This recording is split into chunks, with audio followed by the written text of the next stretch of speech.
Welcome. Thank you for joining us tonight. This is Anastasia speaking.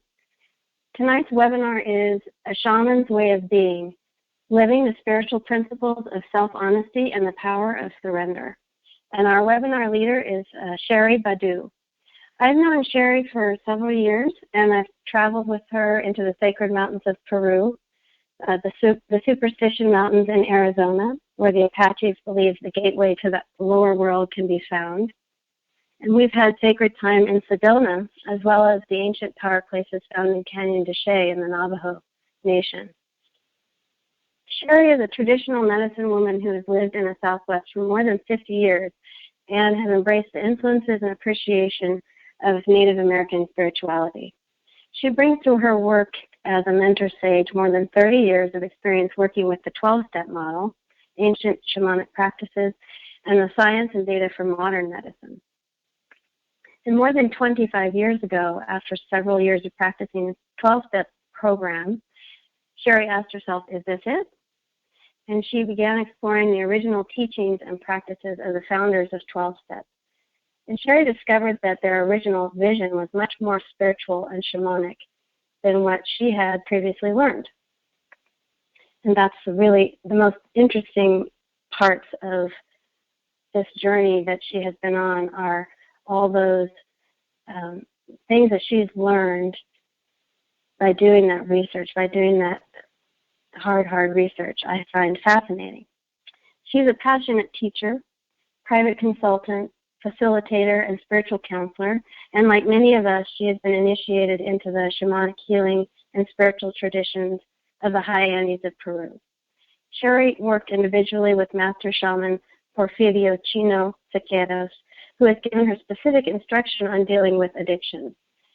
And she has integrated his teachings into her private practice and is dedicated to the education and empowerment of those seeking a deeper connection to life through personal development and spiritual experience. She advocates a shaman's way of being, step spirituality as a traditional medicine path, and writes about spiritual practice. And she's spoken internationally and nationally on 12-step spirituality as an alchemic journey for soul recovery and the applications of spiritual principles for soul recovery. So I present to you Shari BaDu. Shari, hello and welcome. Anasuya, thank you so much. What a beautiful introduction. I deeply, deeply appreciate that. And I certainly appreciate how much time that we've spent out in those sacred places, whether it's Asangate, Sunken Tide, the Superstitions, Bell Rock, Schnubbly Hill, or the power places of Canyon de Chelly. So I deeply appreciate your friendship and all the wisdom that we have been able to have together, and I honor your medicine. And again, thank you, Anu, for that beautiful introduction. And I want to welcome everyone together as we gather together for this community meeting, this time that we've come to share our experience, strength, and hope. It is my deepest honor that as I shared my medicine with you, that you will have perhaps a different understanding. You will have more of an ability to shift and change and improve your own personal medicine. I also want to thank all of those that are connected with Shamans Collective.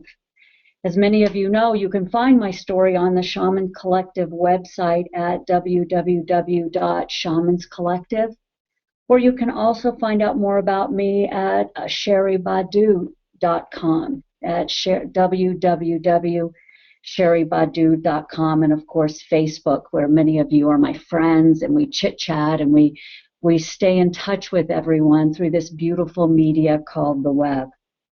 As I was beginning and researching and thinking about today's topic, and I go into meditation and I ask for guidance, and I was guided to the Shamans Collective website this morning. And as I was looking at the website, what really spoke to me on the website is some of our initial mission statements about what we wanted to do. And what we were looking for is to bring together a place for community support, community healing, We wanted to provide opportunities and resources. And what really struck me were the words that said, to enhance energy you carry, right? To enhance the energy you carry and how you share that with the world. Because all we really have is our own medicine, our own power, our own voice, and how we express that to the world is our own unique frequency. Language in my world is so important. I love the power of words, and I love the power that each word carries as far as a vibration. If we're looking and if we're still long enough to listen to our own language, we will be given hints to our personal healing, how we can step in and help ourselves by listening to our own language. Those words that we say are whispers from our soul. They speak to us. When I looked again at this word enhance, I kept thinking to myself, why is that resonating so strongly with me? And I looked up the word enhance, and it says to intensify, to increase, to further improve the quality of the value. And even looking deeper into the etymology, it meant to make higher, to rise, to exalt. And these words, and looking back at them being on the Shamans Collective website, it made my heart strong. It gave me an elevated feeling. As we come together, what we're here to do is to help each other stand in a higher place, a stronger place, a more beautiful place. And also being a child of the 21st century, I went to the Urban Dictionary. And when I pulled up the Urban Dictionary, what that really focused on, it was interesting, I used the word focus, it said to zoom in.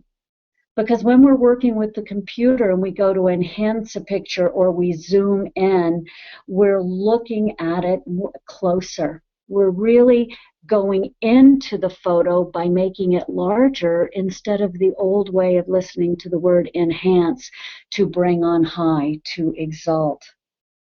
It is my desire during this time that we're together that I will be able to in some way help you enhance your own medicine, to enhance the way that you are living your life, not only in your own personal medicine, but how you're helping your clients, your family, your friends, your global community. As we come together, I know there are many of us, there's many people on this call today, many of us from different walks of life. There are individuals who are strong and powerful, powerful shaman practitioners with deep, strong medicine. And then there are those who are just beginning to this journey. They're just stepping onto the path. So to all of you, seen and unseen, those who have a deep understanding of the medicine and to those that are just beginning the medicine, welcome. To those who are on the call, but also to those that will listen to this call tomorrow, next week, next month, or even perhaps next year. This is the time that if we've come together, what I would like you to do is we're stepping into that place of being. I'd like you to take a deep breath just for a minute. Take that individual deep breath and set the intention to find your own center, your own place of being. And as we take that breath, I'd like you to set intention, because shamans set intention. I want you to set intention for, as we're spending this time together, that you are able to be honest with yourself, to be truly honest with you, your higher power, your own soul's journey. So as we're sitting here, taking that breath, taking that time, dropping in, set the intention to be honest with you. Set the intention for the ability to surrender whatever needs to be let go. To set the intention that this time together you will see and your medicine will be enhanced. And I want you to take a moment, allowing for this time together to unfold in a beautiful way, and ask yourself, why was I called? Why was I called to click the registration for this class? What was it that called to me? Was it the newsletter? Was it something on Facebook? When we are called to something, we have to be honest with ourselves, able to respond to that soul's call, that nudge, that whisper. What was it that called you? Was it that you knew you'd be sitting with community? Was it perhaps you've heard me speak before? What called you? Be honest. As we come and we sit in this webinar together, just as everything has a calling and we're called to it, it may not be what I have to offer you through this energetic exchange. What do you bring to this collective? How are you showing up for this group? How are you holding your medicine, your life, your path, your journey? Because as you've joined the call, your energy is adding to this beautiful mix. So again, I want you all to sit down and as you're sitting there and to think, what can I offer energetically to this healing space? What can I do to help the collective enhance this energetic time that we are together? So you got the email, you saw the Facebook, and you registered. It took time. You had to click the button. You had to put in your address. You had to say yes. You answered a call. What is it that your soul wants you to hear? Only you know that. So a shaman's way of being, living spiritual principle of self-honesty and the power of surrender. In the next few minutes, the 20, the 30, we're together still. We're going to look at words. We're going to look at what is traditional medicine truly. And why are shamans different than other traditional healing modalities? What is an altered state of consciousness? How do we tell if I am being honest with me or if I'm just faking it? We all hear that term, fake it till you make it. But sometimes people get caught in the faking it and they forget to make it. That fake it till you make it is there sometimes to be a help, a resource. But if we get caught in just faking it, we lose the ability to be honest with ourselves. So the title of this webinar is A Shaman's Way of Being. And for those who follow my medicine, they may notice I use this term a lot. And I use this term very specifically. I want you to realize and look at that. I don't say the shaman's way of being. I say a shaman's way of being. Because there are many ways to be. You have to find the one that is right for your medicine. I can't help you with that. I can show a doorway. I can hold space, but ultimately it is you that has to find that true essence and what is true for you. So a shaman's way of being is about how we show up in the Kaipacha. The Kaipacha is the middle world. This world is where we are, the world of three-dimensional reality. How we are expressing our love, our light, our source in this place. When Anasuya introduced me, she said that I am a traditional medicine woman, and she is correct in that. I am. And as a traditional medicine woman, when we look at that, we have to think, what does that mean? What does traditional medicine mean? Many people use this term, but what does it mean? And I must say that by degree, I am a historian, so I'm often looking at original source material. And after studying and being and living in the Southwest and studying shamanism, I began to realize, studying anthropological surveys, that I began to see something, a trend. And what that trend was, is it was based in the 70s when the WHO, the World Health Organization, started adopting resolutions about traditional medicine. It was also during this time in the mid-70s where we see a lot of the academics like Alberto Viola, Michael Harner, Stanley Kempner, all of these people, these academics were beginning to go into and be with and work with the indigenous people. And I believe the WHO had a lot to do with that because it gave validity for that Western culture to step in between the worlds of the shaman's world, the indigenous healing. So what is traditional medicine? When we look at the WHO and look at their resolutions, this is what they say, and I think every shamanic practitioner or anyone working with traditional medicine should know this. And what the WHO says is that traditional medicine believes that life is a union of body, emotions, mind, and spirit. That health is about balance. That illness occurs when the individual falls out of balance, whether that is physical, emotional, mental, or spiritual. What else the WHO says about traditional medicine is that its approach is always holistic in diagnosis and treatment. And I think that this is very important. The WHO talks about that the person must be held in its totality.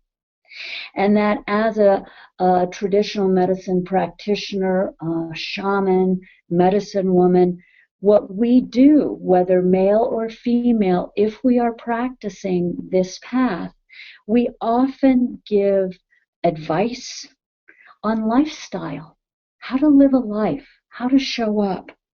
We give advice on healthy behaviors. And this is according to the WHO. That treatment is also based on the individual needs.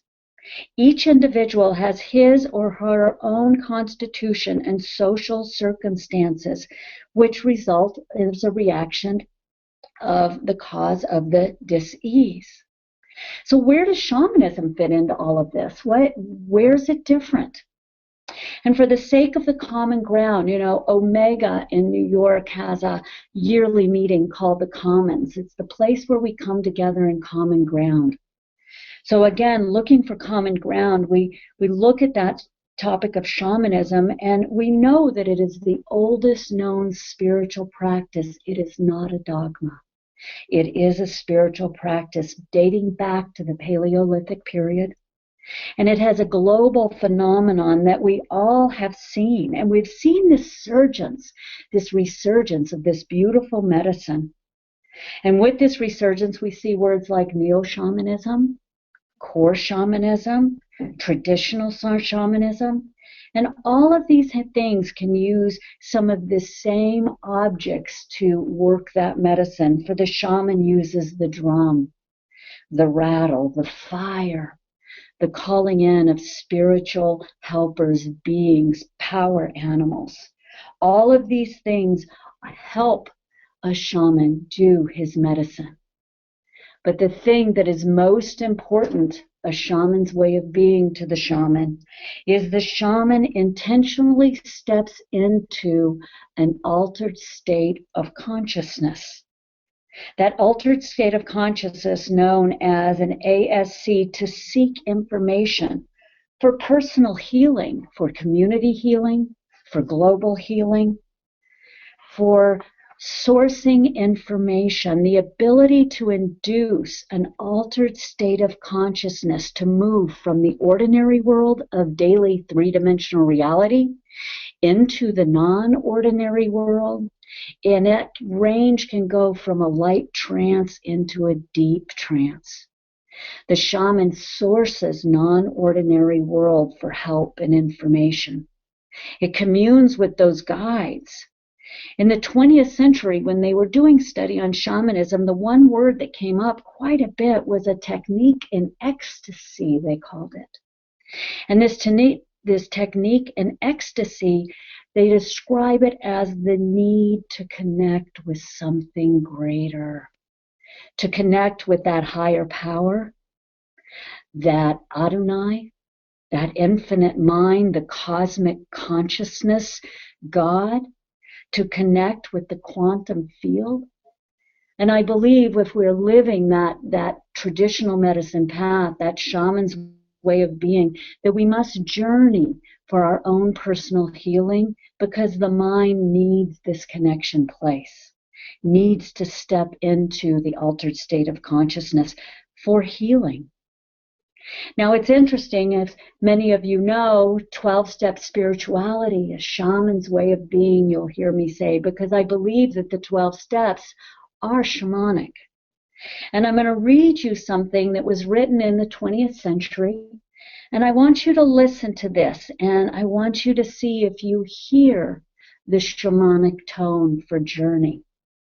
And as I read, the quote is this: as though lying upon a sunlit beach, let us relax and breathe deeply of the spiritual atmosphere with which grace of this prayer surrounds us. Let us be willing to partake and be strengthened and lifted by the sheer spiritual power, beauty, and love of these magnificent words that are the carriers. Let us look upon the sea and ponder what is a mystery that lifts our eyes beyond the far horizon, beyond that which we shall see, all those wonders unseen. When I read these words, I think of a mystic, a saint, a seer. And these words were written by Bill Wilson, co-founder of Alcoholics Anonymous, and you'll find these words in a text called The 12 and 12. And Bill goes on to instruct people. He says that we have to place ourselves in a mood. For the shaman, it's the altered state of consciousness. To place ourselves into a mood, focused, undisturbed, concentrated imagination. And he tells us that we step into this place of self-forgetting. And in this place of self-forgetting, Bill says, we become like a flyer into the spirit realm. From my perception, what Mr. Wilson was doing at that time is he was directing and teaching people how to go on a shamanic journey.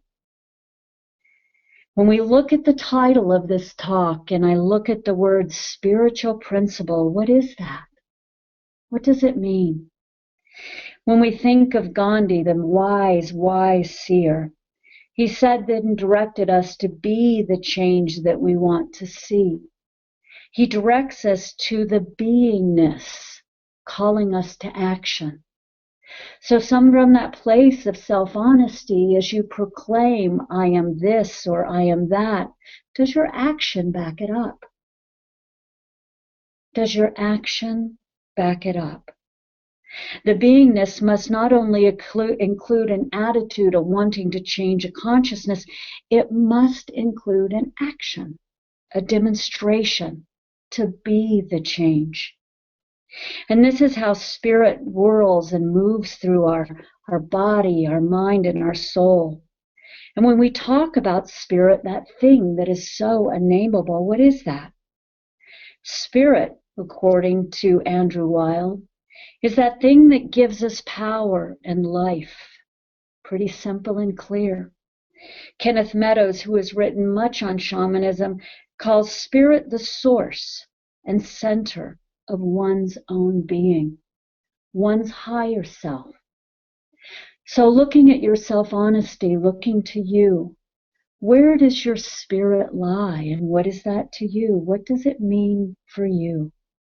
Are you willing to stand by your belief about what spirit is? And even looking biblically, when we look at a master teacher, Yeshua ben Joseph, when he talks of spirit, that we must look also at the Hebrew and the Aramaic translation of both of these languages on this word of spirit. And according to Neil Douglas, if we're looking at him and through the hidden Gospels, he talks about in the translation, whether Hebrew or Aramaic, that spirit stands for breath. And we as shamans, we understand the power of the breath. The breath, the air, the wind, this is what carries our journey, our spirit, as we step into that healing place. So as you're working, whether globally with a client, with yourself, where is your breath? How are you breathing spirit? How are you allowing spirit to breathe you? As I said, I love stepping into the words and looking back at words. I can't help but realize that the word ritual is also found in the word spiritual. It is through ritual that we are able to connect into that holy moment as a traveler traveling through the realms, the spiritual realm, connecting into that holy moment, that sacred time, which has so much wisdom for us if we are willing to be honest, to slow down, to take the time, to surrender, and allow the universe to unfold in front of us. The shaman knows that he or she must actively move in between the worlds.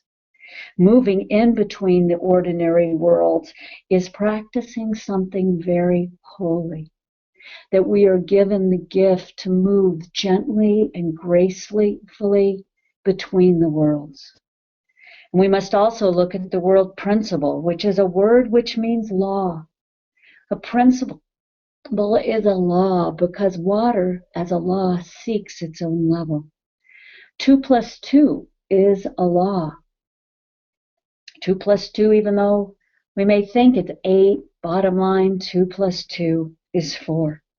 So by living a spiritual principle of self-honesty, the spiritual principle of surrender, we can stand closer in the center of the medicine wheel to our sacred center and accept the downloads from the grace of our higher power. By living as spiritual principles, we must learn to live them physically, emotionally, mentally, as well as for the spirit. To be the best we can be is our commitment to spirit.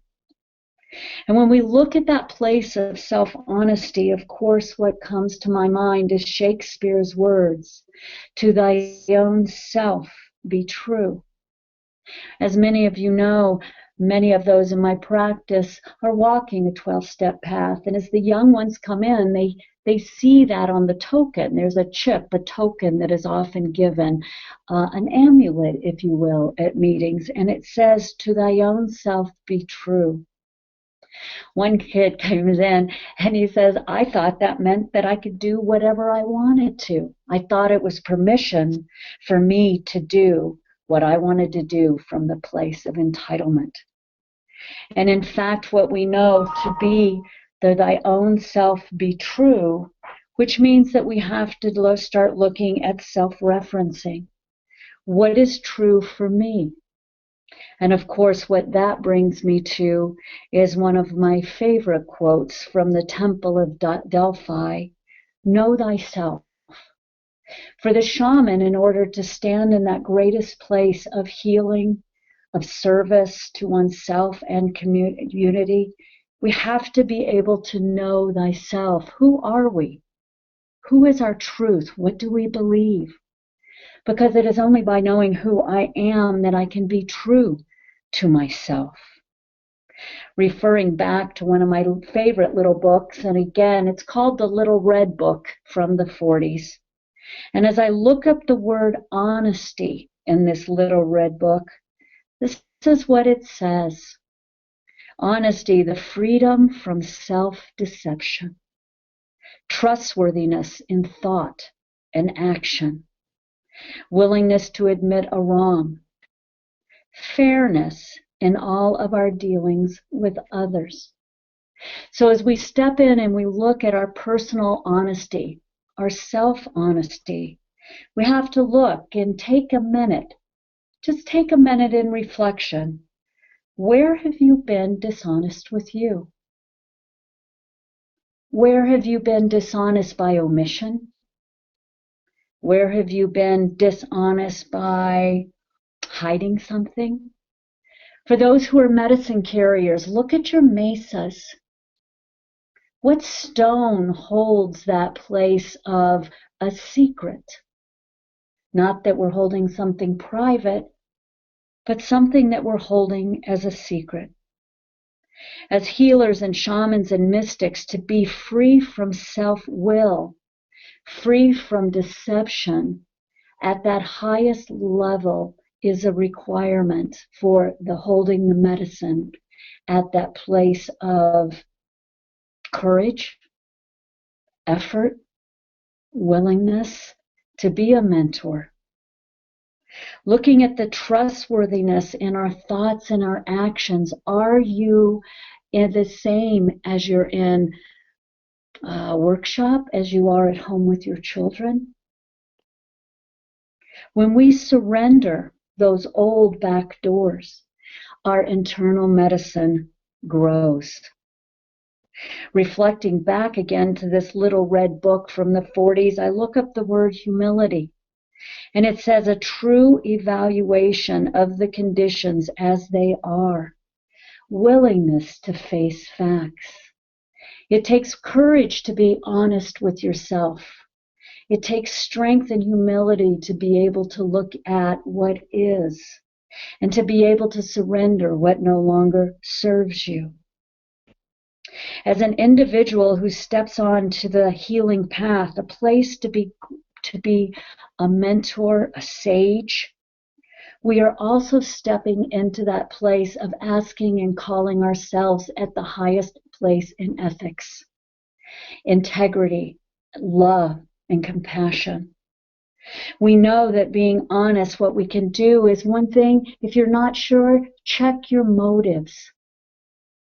When I'm confused about something, I'll ask myself, what are the motives? What is the momentum that's driving me for this particular decision? If I check my motives and I look, is it that I am in fear? Am I trying to control? Or are my motives truly that of being kind and loving? Check your motives. Look at what's going on in your life. Have the courage that if you're in a business dealing, check your motives. Why are you there? If you're in a relationship, check your motives. Why are you there? As you're working with your medicine bundle, check your motives. What is your medicine bundle or your altar or those other healing things that you work with? How can they help you? Check your motives. Besides checking my motives on a decision, another thing that I've learned over the years is I've looked to myself and say, with this thing that I'm thinking about doing, would I want other people to see me? Would Source celebrate this decision? Would I want my best friend to go with me? Would I want my mentors, my friends, my higher power to see me? Would great spirits celebrate this decision I'm ready to make?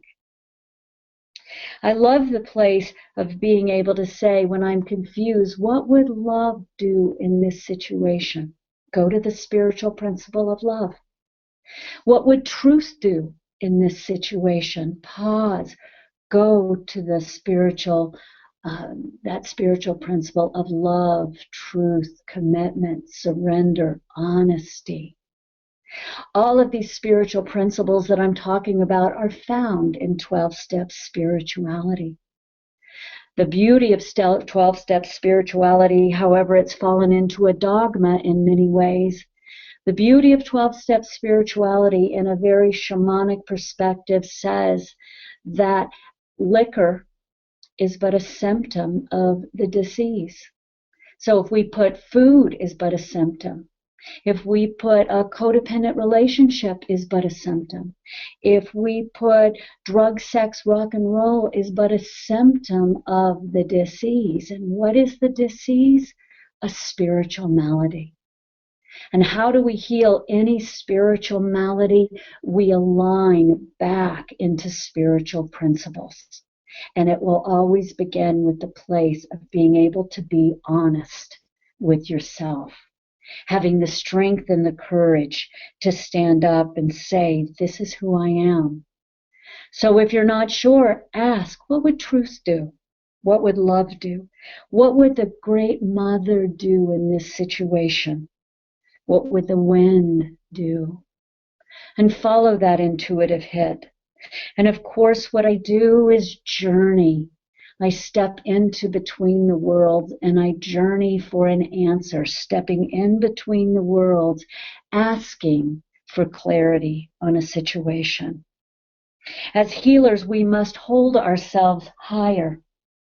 We must hold ourselves at a place where people can look at us and say, yes, that person walks in light. Yes, that person walks in truth. And the way that we do that is we have to do it in all our affairs. At home, with our medicine, with our clients. So when we're looking at a shaman's way of being, we're looking at how to live a traditional medicine path using journeying to source. We live those spiritual principles because they are law. They are our true divine self.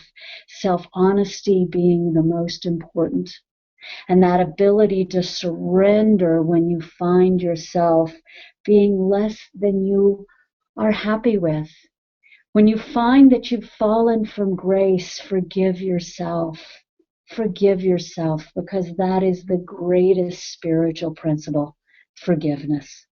So if you've fallen from grace, forgive yourself, pause, drop in, call in the resources you need for a change, and demonstrate being better.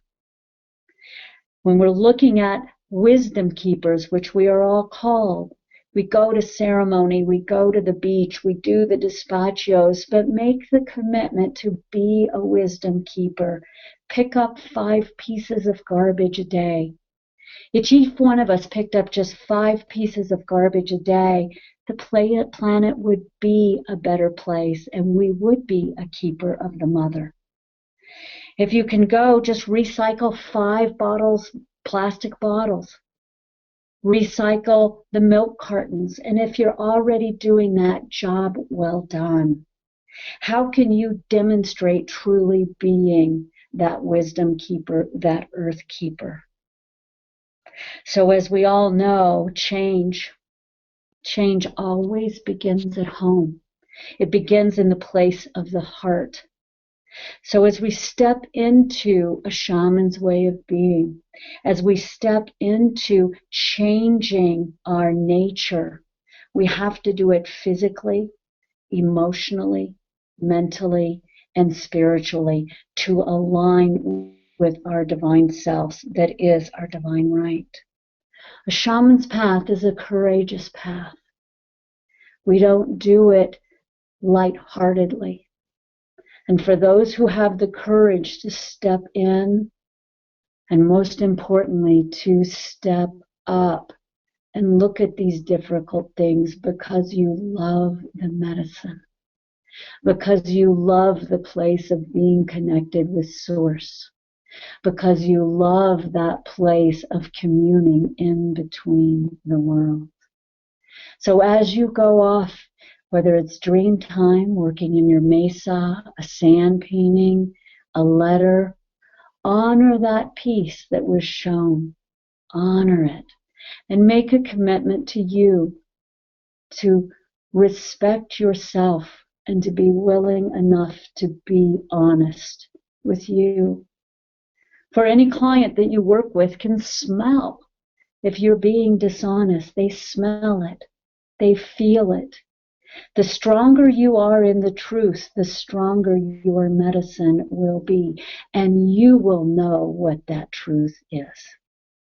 So I want to thank you for the bottom of my heart for joining me in this short time that we were together. Thank you for allowing me to be of service. Thank you for stepping in and being here.